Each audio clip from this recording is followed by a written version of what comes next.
Ayan mga ka-Jocerap, kakatapos ko lang ma-facial tapos nilagyan na rin nila ng anesthesia tong mukha ko.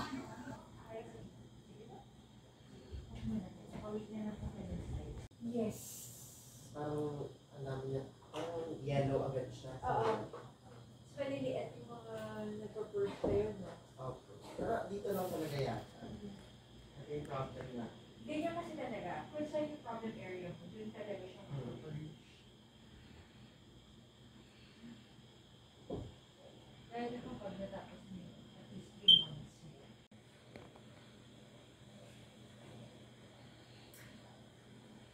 Sino ba yung no?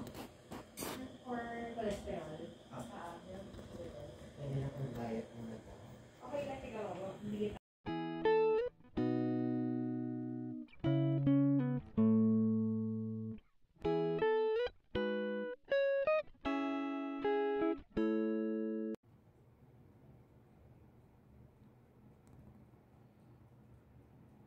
Ayan, nakababad mo na yung anesthesia sa mukha ko for 25 minutes mga ka-Jocerap.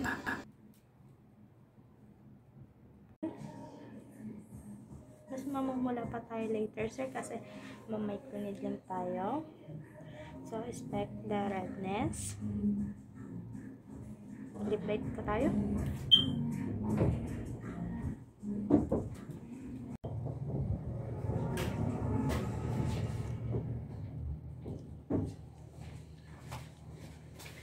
Ba't ka tinawag na sa? Dito po si isa stop. Jella? Yes po. Ito daw ako.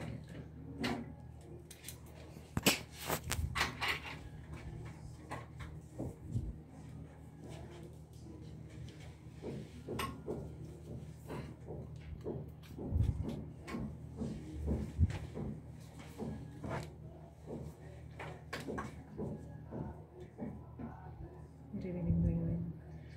Yung tinatanggal na siya.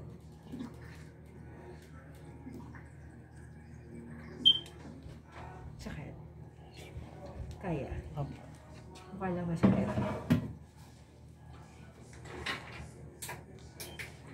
Naririnig mo yun?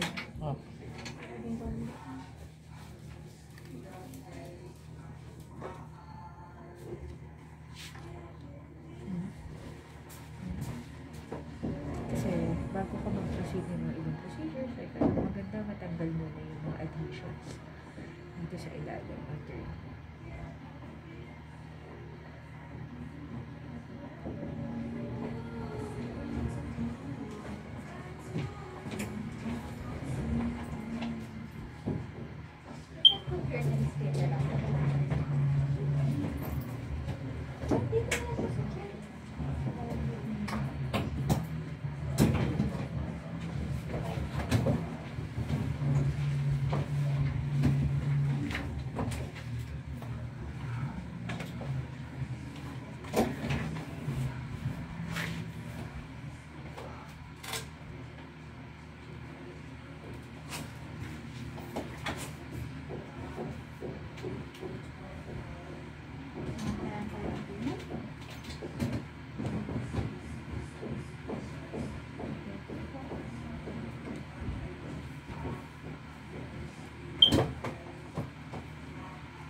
Diba dinig mo yun?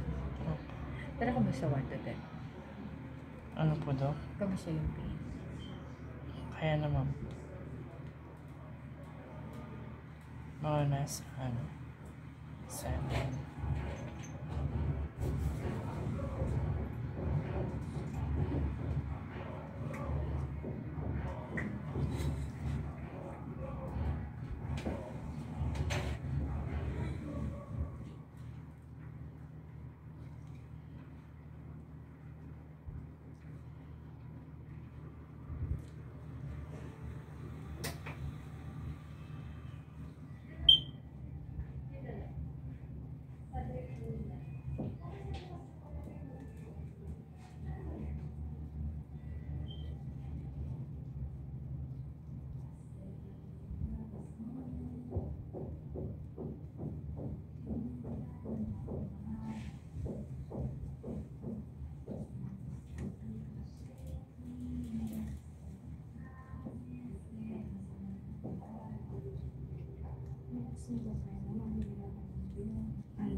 Feeling mo, kaya mo panoorin.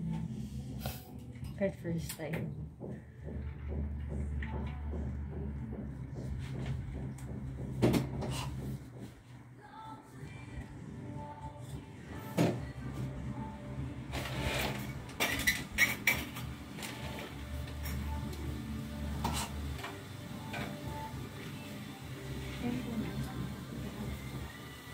Kapatid mo rin po, mas close din po. Wala Sino? po. Ha? Ako lang po. No? Pero sino sa parents mo na bang nag-acne nung bata? Wala po. Talaga?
Hi guys! So, kung napapansin nyo, nakikita nyo ay yung mukha ko medyo namamaga siya at talagang namumula. Nagpa-undergo ko ng subcision.